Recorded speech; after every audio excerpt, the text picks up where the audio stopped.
Hello everybody, my name is Gongomas and welcome back to another Pokemon Sun and Moon episode reviews. Today guys, we're going to be reviewing two episodes actually, episode 130 and episode 131.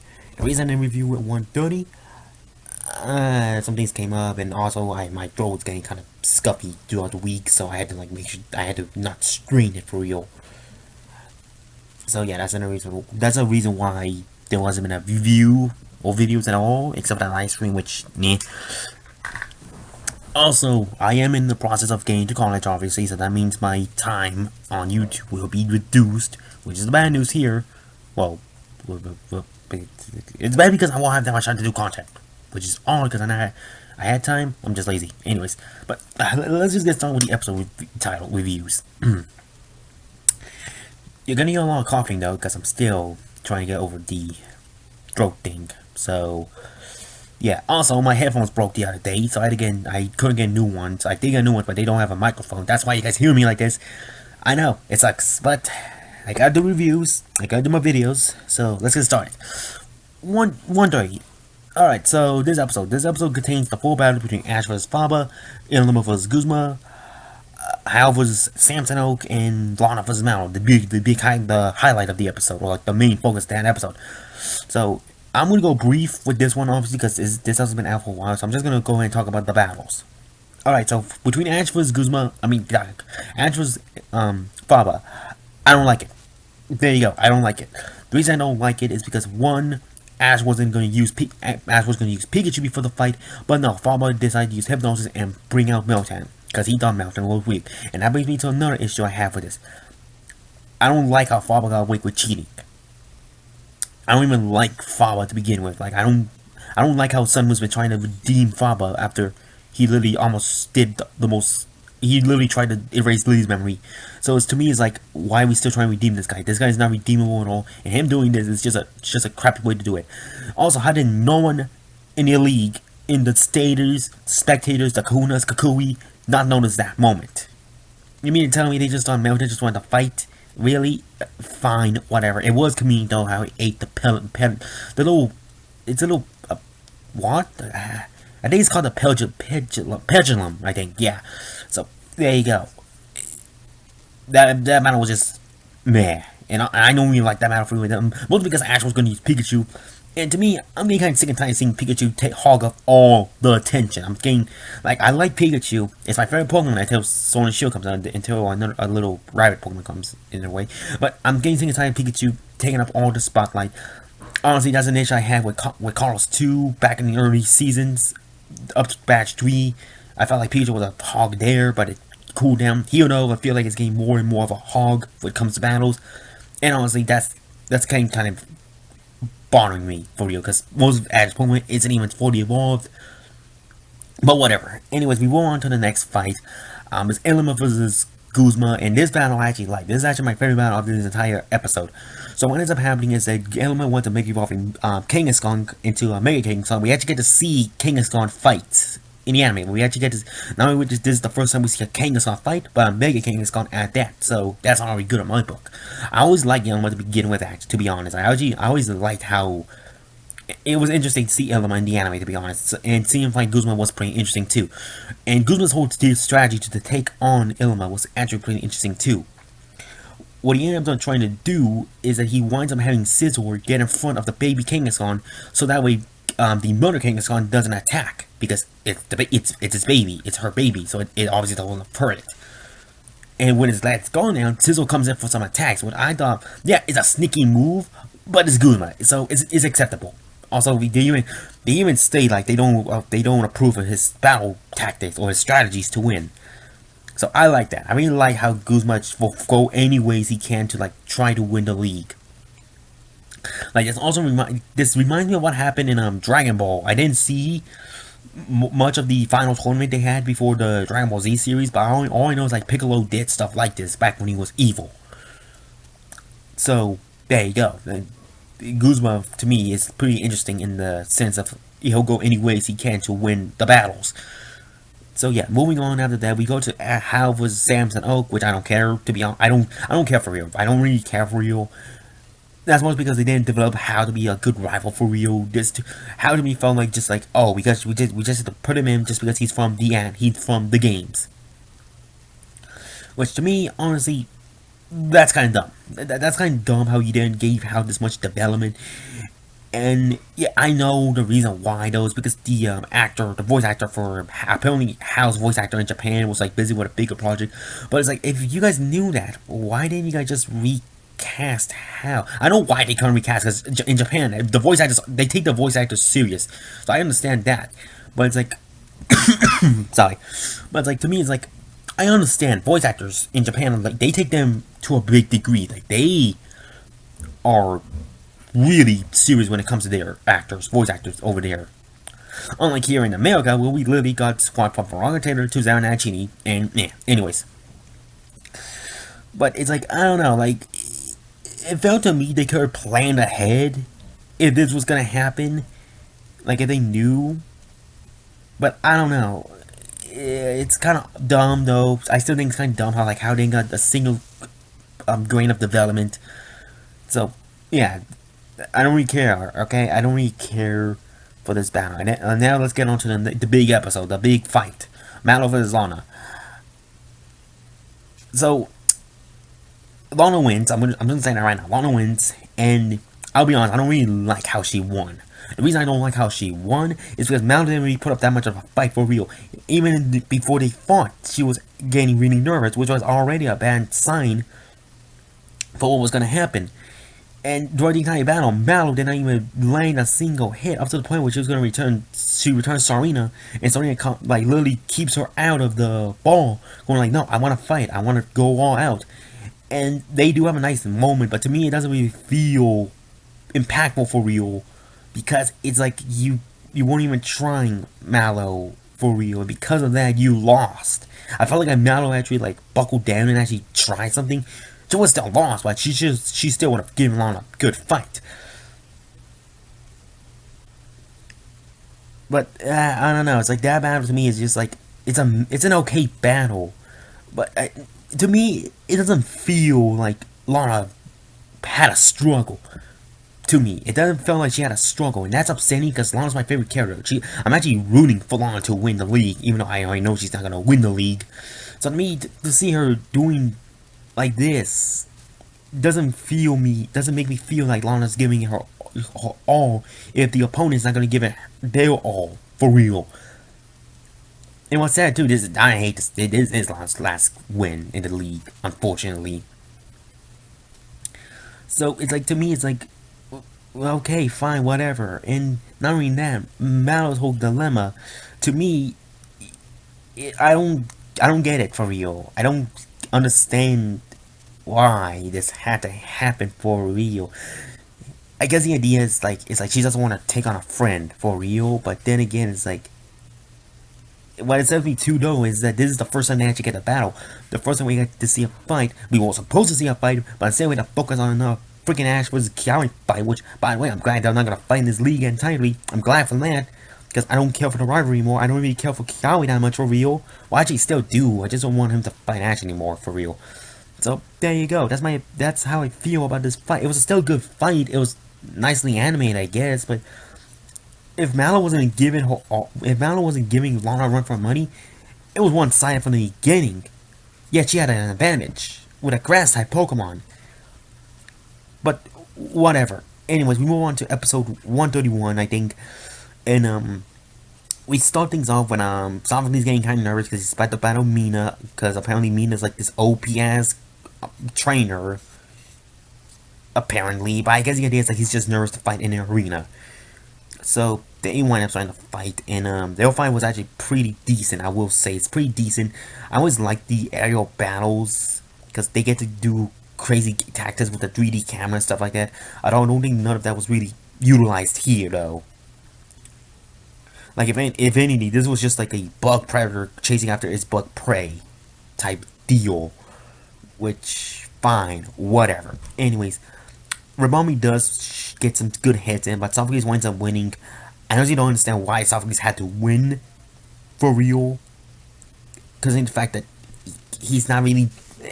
It's weird. It's weird how Sophocles, Mallow, and Lily in general in the league kind of odds me out. But I'll get on that when I get there. Anyways, move on to the next stuff. It's James versus Team Rocket. James versus Jesse, the big fight this episode was supposed to focus on. And it is undone in like what? In like 3 minutes. And I'm like, really? Really? Only 3 minutes or 4 minutes at that? But fine, whatever. So anyways, in this battle, James goes for Marini, and Jessie actually does the smart thing and actually goes for Wobbuffet because she knows that Mimikyu is never gonna fight anything that's not a Pikachu. Like that's his whole gimmick, and that's one thing I've been saying to people. It's like, yo, I've seen people on Twitter and in group calls I go into. They're like, oh, Jessie's gonna use Mimikyu, and I'm like, no, she's not. She's gonna use Wobbuffet because Mimikyu's whole thing, it just want to fight Pikachu. That's its thing. It's really like how it was back in the original series with Charizard. Charizard just wants to fight against strong Pokemon and fire types alone. But when it came to a Pikachu, Reggie's Pikachu, it just fell asleep because it wasn't worth its time. So I knew already she was going to use Wobbuffet, and I was actually rooting for James despite my negativity towards this battle. Mostly because I don't care for Team Rocket. Like I legit don't care, and the battle shows. But I'll get into this battle now.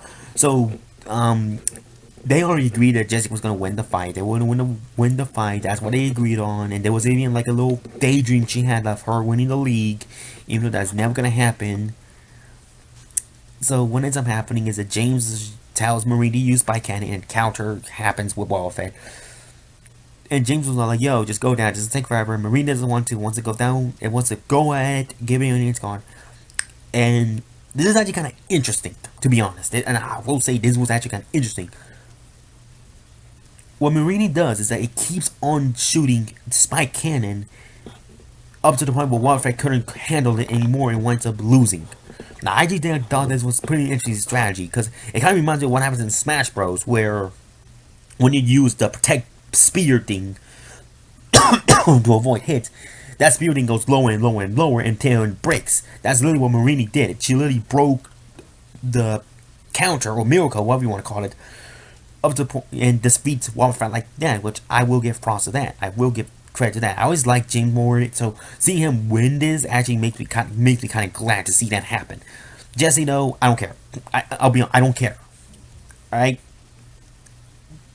There you go. That's my opinion on Jesse. I don't care. Anyway, moving on to the next fight. It's Ace vs Kiawe, and it was actually a nice little moment where Kiawe and Ace had like a little I'm gonna win now, I'm gonna win moment with the group before this, or like in the beginning of the episode. So that fight begins, and I will say this is actually one of the better fights in this round one in general. And what ends up happening is that Kiawe and Marowak and Gengar and Ace this Gengar is actually the same one she encountered back in that one episode. So those two wind up going in, and I will say this: the battle looks good. Like that's one thing I'll give say. The battle looks nice. And then there was a moment where we actually see the Gengar knows Curse Body. I always think Curse Body is actually a pretty cool ability to be on too. If I'm going to be honest, like it's a really cool ability. And what ends up happening is Gengar winds up stealing Marowak's bone, and Marowak headsputs inside Marowak's stomach and gets the bone. And then I forgot what happened. I think they went for Infernal Overdrive or just a shot. No, I think they just went for a Shadow Bone. I think. So I think that winds up happening, and then Gengar winds up going down, and Kiawe wins. I actually kind of like the little dance he does with Kiawe Marowak. Like it kind of reminds me what happened in Yu-Gi-Oh! In that one filler saga that happened, where Joey and Tristan were literally just like doing the can and literally singing that. So I don't know, like I just got those vibes just because of how happy those Marowak and Kiawe looked when they won that fight. So after that, moving on, we go to the last fight. It's Lily vs Gladion. Before that though, Lily states to Gladion like, give it everything you got, even if you kill me. That's literally what's gonna happen, and that's literally what happened. But what ends up happening though is that we had to get a nice moment with like Glutamine, Wake, Brunette, and Faba like cheering for them both. And I like how both of them get kind of like embarrassed, even Gladion. So what ends up happening is that Lily tells Vulpix, despite Lily being a wuss, She is a good strategist. Now that's one thing I will give praise to Lily. Yeah, she may not be the strongest, but when it comes to like strategies and tactics, she's number one. So what ends up happening is she winds up using all of her knowledge with full picks and winds up using her ability to dodge some moves and uses a bunch of attacks and then goes for the ICMZ instead of the Gohan theme here, by the way. And what ends up happening is that Omrion gets hit, and once Omrion gets hit, it actually doesn't go down obviously enough, and that's because to show how strong the comparison strength between Lily and Gladion. So Gladion finishes the move with an Iron Tail, and Lily basically loses, which we all knew. Let's be honest, we all knew she was gonna lose. There was no point of us like getting that big hope that like, what if Lily overcomes this fight? No, she was gonna lose to begin with, and honestly, I'm not surprised. Okay, like yeah, despite what I just said, I will still sit here and say Lily had no business of being in this big competition. So yeah, after that, the top eight rounds have show off, and there's only one I'm interested. The others I don't care. So it's Ash versus Hal, obviously, because we saw that in the previews and in the titles in the scans. Callie versus Sophocles, Gladion versus James, and Lana versus Guzma. Lana versus Guzma is the one I'm interested. The other ones I don't care for. I'll get on that though when I get there. So after that, Hal and Ash have like a little I'm gonna win moment. Ron flies out with determination, tells Wingo to go tell Will's family I'm gonna go in the league next. You gotta tell them I need help moment, and then we leave things off with the graph with that. Okay, I'm gonna get my thoughts out with 130, and then move on to 131. So here we go. 130. It's an okay episode. I will say this though, the highlight though was definitely the Guzman and Elma fight in Madeline and Lana to some degree. But the other two fights, either I don't care or B, they take me off. The one that takes me off is the Ash and Faba fight, because it's like, how did no one notice Faba doing that sneaky tactic? And another thing too, the anime doesn't know what to do with Faba now, to be honest, after the big arc. Because, and that's another thing too, the most they did to him after what he did was just demote him. And I'm like, really? Really? Is that really what you're gonna do? You're just gonna demote this guy even though he literally tried to erase Lily's memory? Like, doesn't anyone notice how big that was gonna be? This guy was gonna literally erase Lily's memory just so he can keep his job. He was gonna erase her memory. We don't even know how far he was gonna go for it, because like, she could have lost everything. She could have lost her memories of her friends, her family, everything. She could have literally forgotten who she was. And all that they do is like, oh, we're just gonna demote you? Really? Really? That's stupid. Like, that's kind of stupid. And ever since then, he was just comic relief. And honestly, that's kind of pathetic, if you ask me. Because it's like, this man doesn't deserve to be around us anymore. And you mean to tell me Luzman is just like, okay with this? Fine.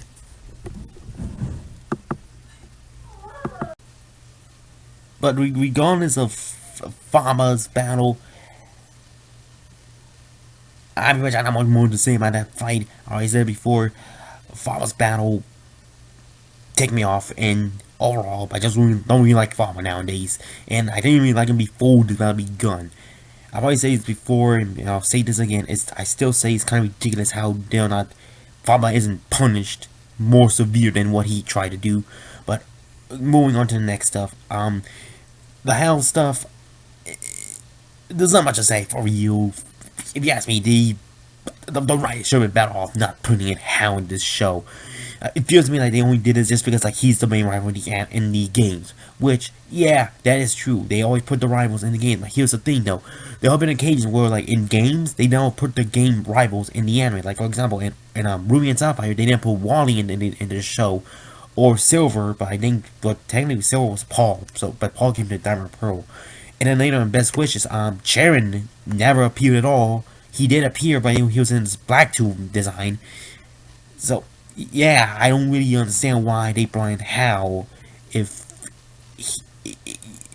it feels to me they wasted a potential with Hal, to be honest, to make him something interesting, and they pretty much like shot him in the foot for that.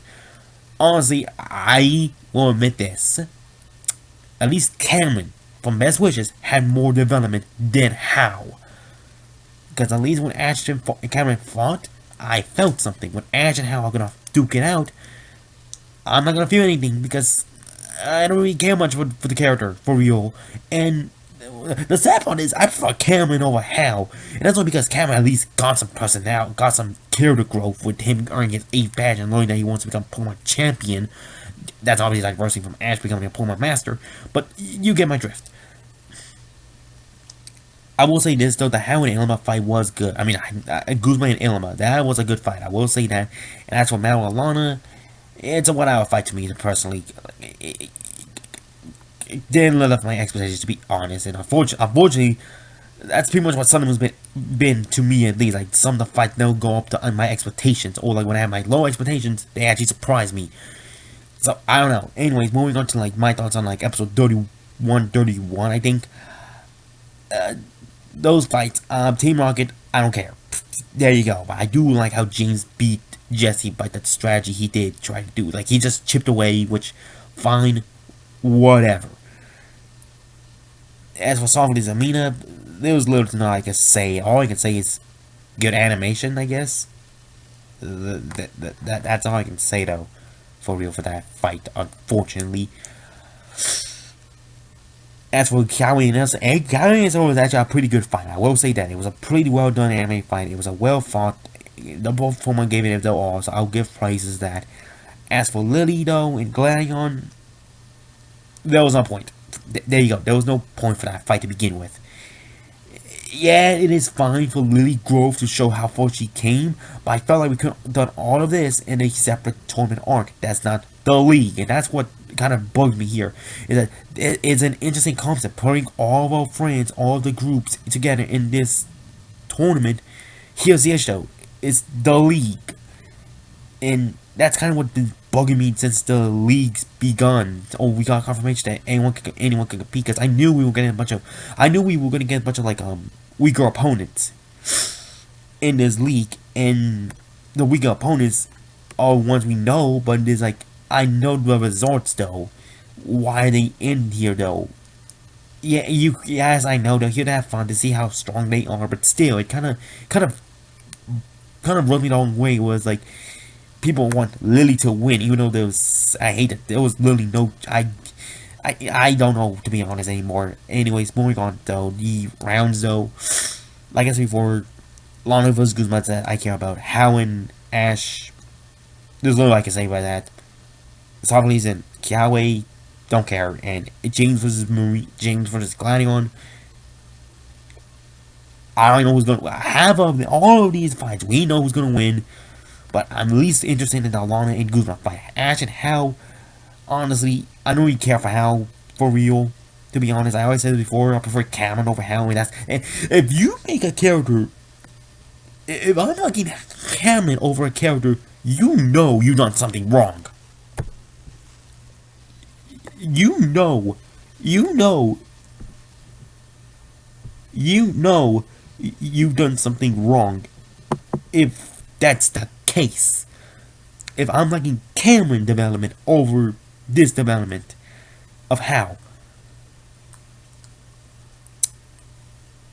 But overall, the all round one was okay. Not the best round one, but not the worst round one. There were some fights I could pull and scramble. Some fights I just don't really care. Others, one ticks me off so much. Because I'll probably make a separate video talking about why I don't like Faba, for real. Oh, that battle rubbed me the wrong way. But with that said though, guys, the next episode is episode 132, Overcome Juniper. I will say this though, I do like the Japanese name of this Seijawai, Juniper. But that's all I can, and even then, that's not even something to say how, because that's just this Japanese name, Juniper. But with that said, guys, I'll see you guys later. Have a good day, everybody.